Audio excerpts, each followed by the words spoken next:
اعوذ باللہ من الشیطان الرجیم بسم اللہ الرحمن الرحیم یا ایھا الذین آمنوا لا تتخذوا الذین اتخذوا دینکم ہزوا ولعبا من الذین اوتوا الکتاب من قبلکم والکفار اولیاء۔ پھر بات آ رہی ہے، اہل ایمان مت بناؤ ان لوگوں کو کہ جنہوں نے تمہارے دین کو ہنسی اور کھیل بنا رکھا ہے، ان لوگوں میں سے بھی کہ جنہیں کتاب دی گئی تھی تم سے پہلے، اور دوسرے کافروں سے بھی کسی کو اپنا ولی اور دوست مت بناؤ، نہ مشرکین میں سے نہ اہل کتاب میں سے۔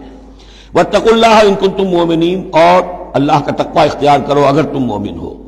وَإِذَا نَادَيْتُمْ إِلَى الصَّلَاةِ اتَّخَذُوهَا هُزُوًا وَلَعِبًا، جب تم نماز کے لیے پکارتے ہو، اذان دیتے ہو، تو یہ لوگ اس کا مذاق اڑاتے ہیں، نقلیں کرتے ہیں۔ ذَلِكَ بِأَنَّهُمْ قَوْمٌ لَا يَعْقِلُونَ، یہ اس لیے کہ یہ وہ لوگ ہیں کہ جو عقل سے عاری ہیں۔ قُلْ يَا أَهْلَ الْكِتَابِ، ان سے کہیے اے نبی کہ اے کتاب والو، هَلْ تَنْقِمُونَ مِنَّا، آخر تمہیں کیا ضد ہو گئی ہے ہم سے، کس بات کا انتقام ہم سے لے رہے ہو؟ الا ان آمنا باللہ، سوائے اس بات کے کہ ہم ایمان لائے اللہ پر، وما انزل الینا، اور اس پر جو ہم پر نازل کیا گیا، وما انزل من قبل، اور اس پر بھی جو پہلے نازل کیا، وان اکثرکم فاسقون، واقعہ یہ ہے کہ تمہاری اکثریت جو ہے اب نافرمانوں پر اور ناہنجاروں پر مشتمل ہو چکی ہے۔ قل هل انبئکم بشر من ذلک، کہیے کہ کیا میں تمہیں بتاؤں، یہ جو تم مذاق اڑا رہے ہو اور تماشا کر رہے ہو اور استہزاء کر رہے ہو، اس سے زیادہ بری بات کیا ہے؟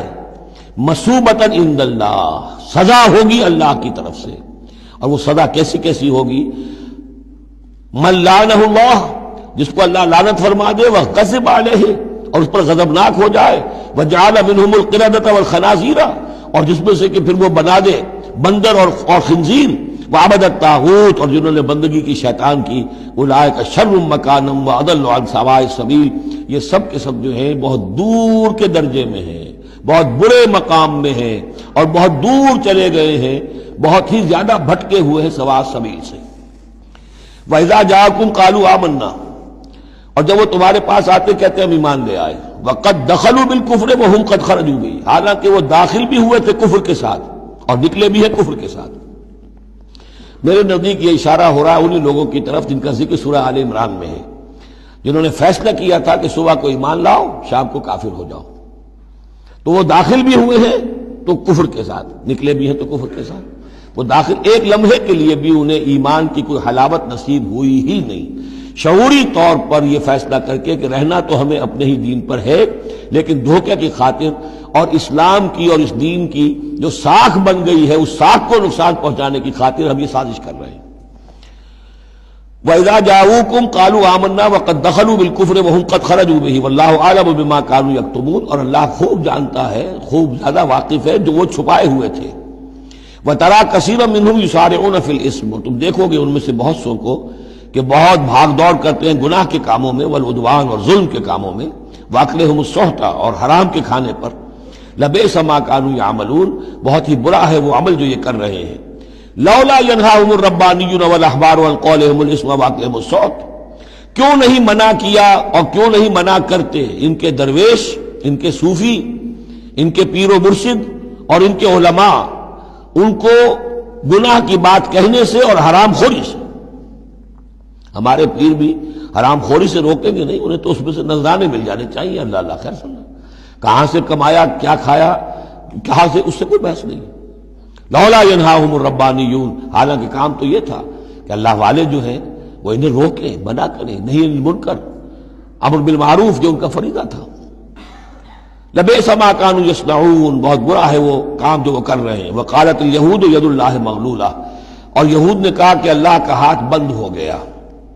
مطلب یہ کہ ایک تو اس کا مفہوم یہ ہے کہ اللہ کی رحمت جو تھی ہمارے لیے وہ ختم ہو گئی، اس لیے کہ یہ رحمت جو تھی نبوت کی ہمارے لیے تھی، مختص تھی، اور یہ اب یہ ہاتھ جو ہے یہ دست رحمت اللہ کا ہماری طرف سے بند ہو گیا۔ یا یہ ہے کہ جیسے مذاق اڑایا کرتے تھے کہ اللہ جو ہے جب قرض حسنہ مانگتا ہے اس کا مطلب ہے اللہ فقیر ہے ونحن اغنیاء۔ ید اللہ مغلولہ غلت ایدیہم، ان کے ہاتھ بن گئے یا بن جائیں ان کے ہاتھ، ولعنوا بما قالوا، اور ان پر لعنت ہے اس کے سبب کہ جو انہوں نے کہا۔ بل یداہ مبسوطتان، اللہ کے دونوں ہاتھ تو کھلے ہوئے ہیں، ینفق کیف یشاء، وہ جیسے چاہتا ہے خرچ کرتا ہے۔ وَلَيَزِيدَنَّ كَثِيرًا مِّنْهُمْ مَا أُنزِلَ إِلَيْكَ مِن رَّبِّكَ طُغْيَانًا وَكُفْرًا، اور یقیناً اضافہ کرے گا ان میں سے بہت سوں کے لیے جو کچھ کہ اے نبی نازل کیا گیا آپ کی جانب آپ کے رب کی طرف سے، ان کی سرکشی میں اور کفر میں، یعنی ان کی ضد بڑھتی جا رہی ہے۔ اللہ کی طرف سے جو احسان بھی آپ پر ہو رہا ہے، آپ کے ساتھیوں پر ہو رہا ہے، اللہ جو فتحیں دے رہا ہے، جو دین کو رفتہ رفتہ غلبہ حاصل ہو رہا ہے، اس کے نتیجے میں صلح حدیبیہ کے بعد تو بڑی تیزی کے ساتھ بھی سمجھیے کہ عرب کے اندر صورتحال بدلنی شروع ہو گئی۔ اب اس سے یہ کہ بجائے اس کے کہ اب بھی سمجھ لیتے کہ حق کیا ہے اور یکسو ہو کر اس کا ساتھ دیتے، اب ان کے اندر وہ جلن جو ہے اور حسد کی آگ بڑھتی جا رہی ہے۔ وَأَلْقَيْنَا بَيْنَهُمُ الْعَدَاوَةَ وَالْبَغْضَاءَ إِلَىٰ يَوْمِ الْقِيَامَةِ، اور ہم نے ان کے مابین قیامت تک کے لیے دشمنی اور بغض ڈال دیا ہے۔ کلما اوقدوا نارا للحرب، جب بھی کبھی یہ آگ روشن کرتے ہیں جنگ کے لیے، سازشیں یہ کرتے تھے۔ یہ ساری جنگیں جو ہیں، خاص طور پہ غزوہ احزاب جو ہے، وہ تو سب یہ یہودیوں کی سازش کے نتیجے میں ہوئی ہے۔ لہذا یہ سب کو ادھر ادھر جا کر سفارتیں بھیج کر لوگوں کو جمع کرتے تھے، تم آؤ باہر سے حملہ کرو، ہم اندر سے جو ہے تمہاری مدد کریں گے۔ تو یہ گویا کہ آگ بھڑکاتے رہتے ہیں جنگ کی۔ کلما اوقدوا نارا للحرب، جب کبھی بھی وہ کوئی آگ روشن کرتے ہیں آگ کی جنگ کی، اطفا اللہ تعالیٰ اس کو بجھا دیتا ہے۔ وَيَسْعَوْنَ فِي الْأَرْضِ فَسَادًا، اور پھر بھی یہ زمین میں فساد بچانے کے لیے بھاگ دوڑ کرتے رہتے ہیں۔ وَاللَّهُ لَا يُحِبُّ الْمُفْسِدِينَ، اور اللہ ایسے مفسدوں کو پسند نہیں کرتا۔ وَلَوْ أَنَّ أَهْلَ الْكِتَابِ آمَنُوا، اگر اہل کتاب ایمان لے آتے، وَاتَّقَوْا، اور تقویٰ کی روش اختیار کرتے، لَكَفَّرْنَا عَنْهُمْ سَيِّئَاتِهِمْ، ہم ان سے ان کی برائیوں کو دور کر دیتے۔ وَلَأَدْخَلْنَاهُمْ جنات النعیم، اور ہم لازماً انہیں داخل کرتے نعمتوں والے باغوں میں۔ وَلَوْ أَنَّهُمْ، اب یہ آیت ذرا نوٹ کیجئے اس لیے کہ یہاں پر اپنے آپ کو بھی رکھ کر سوچئے گا۔ وَلَوْ أَنَّهُمْ أَقَامُوا التَّوْرَاةَ وَالْإِنْجِيلَ وَمَا أُنزِلَ إِلَيْهِمْ مِنْ رَبِّهِمْ لَأَكَلُوا مِنْ فَوْقِهِمْ وَمِنْ تَحْتِ أَرْجُلِهِمْ، اگر انہوں نے قائم کیا ہوتا تورات کو اور انجیل کو اور جو کچھ کہ نازل کیا گیا ان کی طرف، ان کے رب کی طرف سے، یہ کھاتے اپنے اوپر سے بھی اور اپنے قدموں کے نیچے سے بھی۔ یعنی ہم نے تورات دی تھی تو اس لیے دی تھی کہ ایک تو رکوع آ چکا، 7واں رکوع، کہ وہ فیصلے سارے کیے جائیں تورات کے مطابق۔ اس سے اگلی بات کیا ہے؟ تورات کے نظام کو قائم کرو۔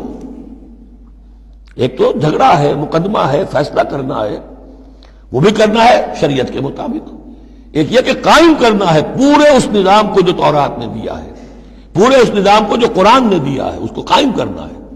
اگر انہوں نے قائم کیا ہوتا، وَلَوْ أَنَّهُمْ أَقَامُوا التَّوْرَاةَ وَالْإِنْجِيلَ وَمَا أُنزِلَ إِلَيْهِم مِّن رَّبِّهِمْ، اگر انہوں نے قائم کیا ہوتا تورات کو اور انجیل کو اور جو کچھ کہ نازل کیا گیا ان کی طرف، ان کے رب کی طرف سے، لَأَكَلُوا مِن فَوْقِهِمْ، یعنی اللہ کی نعمتوں کی بارش ہوتی ان کے اوپر سے بھی، اور اللہ تعالیٰ کی نعمتوں کے دھارے پھوٹتے ان کے قدموں کے نیچے سے بھی، چشمے پھوٹتے۔ من فوقہم ومن تحت ارجلہم منہم امۃ مقتصدہ، ان میں ہے کچھ لوگ، تھوڑے لوگ ہیں جو سیدھی راہ پر ہیں، درمیانی راہ پر ہیں۔ وکثیر منہم ساء ما یعملون، لیکن یہ کہ اکثر جو ہیں ان میں سے وہ لوگ ہیں کہ جو بہت ہی بری حرکتیں کر رہے ہیں، غلط عمل ہے اور ان کا رویہ نہایت غلط ہے۔ صدق اللہ العظیم۔